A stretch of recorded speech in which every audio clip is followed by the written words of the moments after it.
Welcome back, everybody. We had just finished chapter 3 of otherwise known as Sheila the Great by Judy Blume, and we are now working on chapter 4.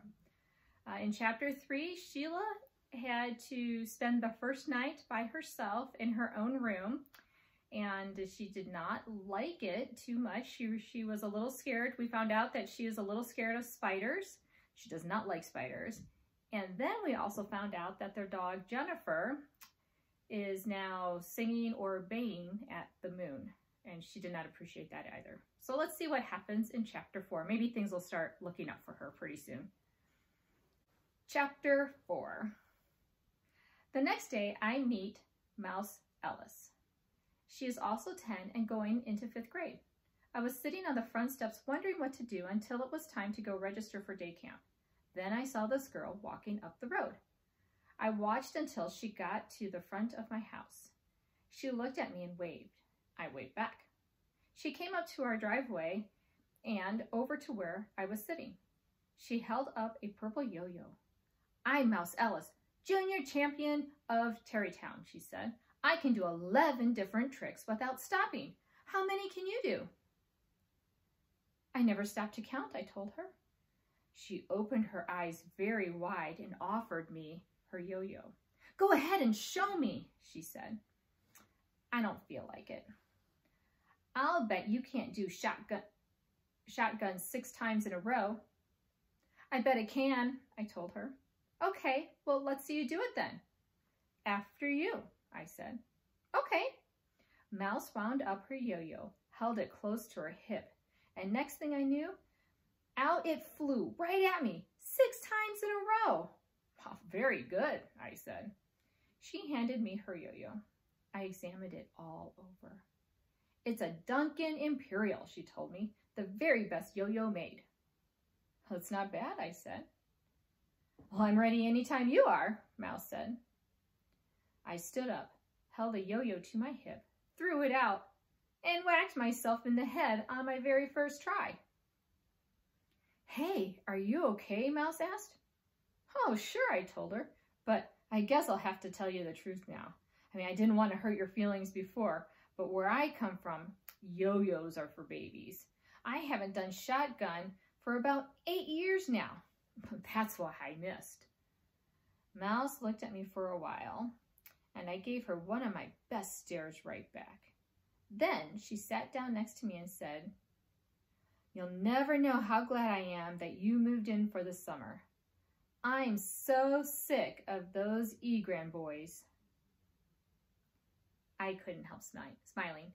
She wouldn't have stayed if she didn't believe I really was a yo-yoer when I was a little kid.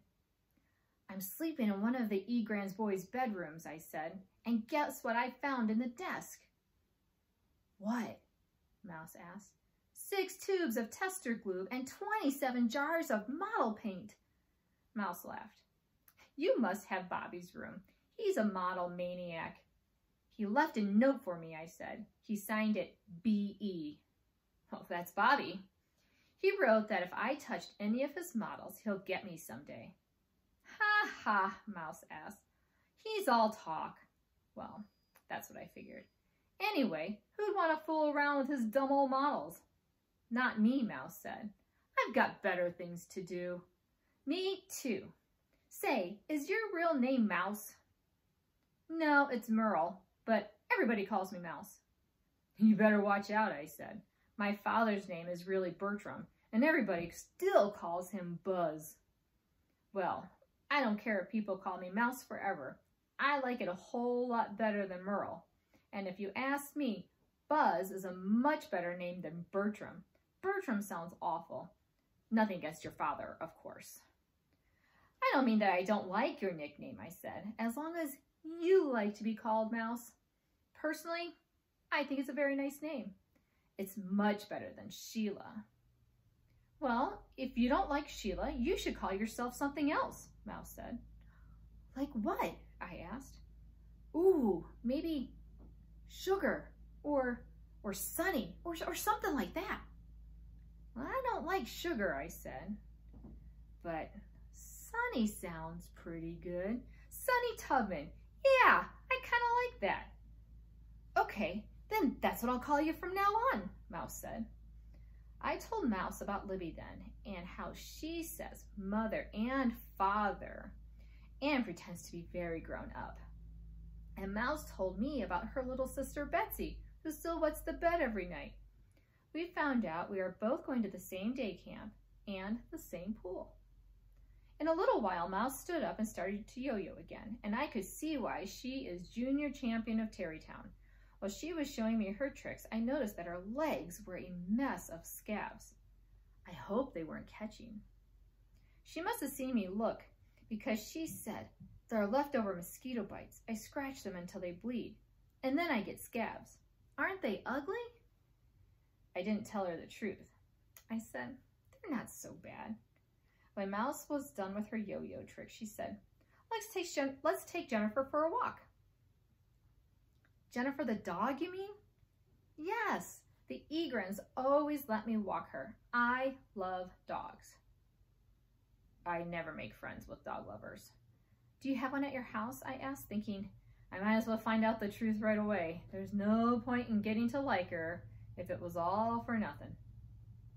"No," Mouse said. "Betsy is allergic to them. She gets hives from dogs." What a great idea! Why didn't I ever think of that? Me too, I told Mouse. I get awful hives from them. You wouldn't believe how big my hives are. They make your scabs look practically invisible. They're so huge. "Oh, rats," Mouse said. "I was hoping you and me could take care of Jennifer all summer." "I'm really sorry," I said. "Oh, that's okay. I guess I'd rather have a girlfriend than a dog." I was very happy to hear that. We walked down the road to her house then. Mouse yo-yoed all the way. She lives at the bottom of the hill, right around the corner from the swimming pool. Her little sister was out front dragging a candy box by a string. "That's Betsy," Mouse said. "She's 4. Why does she have a string around that box?" "She's walking her dog." "That box is her dog?" I asked. "Yes, I told you how she gets hives from real ones, so that box is her pretend dog. She calls it Och." Betsy dragged Och over to us. "Who are you?" she asked me. "I'm Sunny Tubman," I told her, trying out my new name. "Oh, well, you don't look like a boy," Betsy said. "She's not a boy," Mouse told her. "Well then, how come her name is Sunny?" "Not that kind of sunny," Mouse explained. "It's sunny, like the sun in the sky." "Oh," Betsy said. "Sunny, like a sunny day." "That's it," Mouse said. "My real name is Sheila," I said to Betsy. "Maybe you should call me that." I didn't think about Sunny sounding like Sunny. Maybe it wasn't such a good name after all. Betsy said, "This is my dog, Och. Want to pet him?" "Oh, sure." I reached over and tapped the candy box. "Nice doggy," I said. "Nice, Och." Betsy picked up her box and held it to her ear. Then she put it back down and said, "Och said he likes you, Sunny, Sheila. He can always tell a person who really and truly loves dogs." I didn't say anything. I just smiled. Mrs. Ellis invited me to stay for lunch. I called home and Mom said I could. Me and Mouse ate peanut butter sandwiches with the crust cut off, and Betsy had 4 slices of plain salami, no bread or anything. She keeps Och on the table next to her, and every few minutes she made believe she was feeding some of her salami to that box. Och loves salami, she told me. It's his favorite lunch. That afternoon, our mothers took us to the Cultural Arts Center to register for day camp. It is really a private school, but it doesn't look anything like one. It looks like an old house surrounded by lots and lots of big trees. I have never seen a school like that. Mouse told me that she doesn't go there. She goes to a regular public school. But Bobby Egrin has been going there for years. That's because Bobby refused to do any of his work in public school. All he wanted to do was build models. And since the teachers wouldn't let him, he used to get mad and make a lot of noise. So he was spending most of his time sitting on the bench outside the principal's office. At this school, he is allowed to build all kinds of things. Mouse said her mother told her Bobby is some kind of genius, but she doesn't believe that. Mouse and I explored our day camp together. This is her first year too, because she was just 10, which means me and Mouse will be 2 of the youngest kids there. This makes Libby feel like a double big shot. I told Mouse that Libby thinks she is a great ballerina, but when she dances, she really looks like an elephant.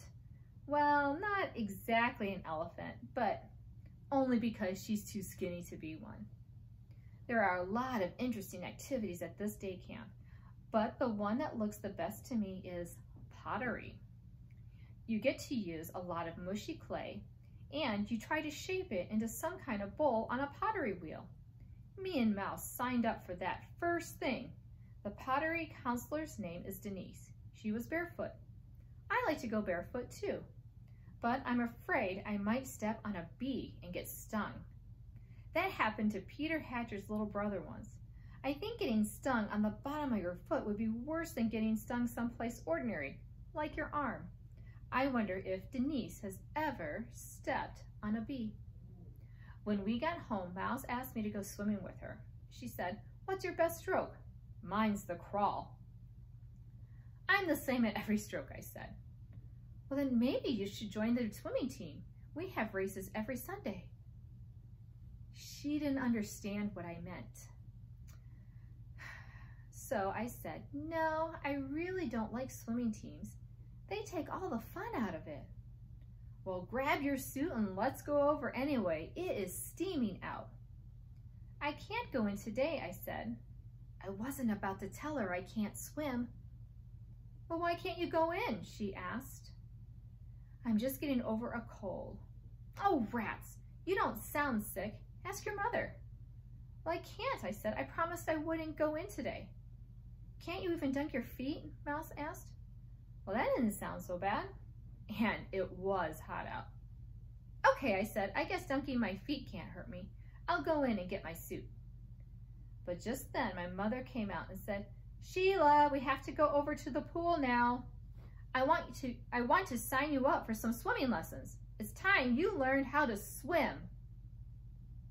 Mouse opened her mouth, but nothing came out. All right, apples, everyone, that is the end of chapter 4. Tune in next time for chapter 5. We'll see you later. Have a good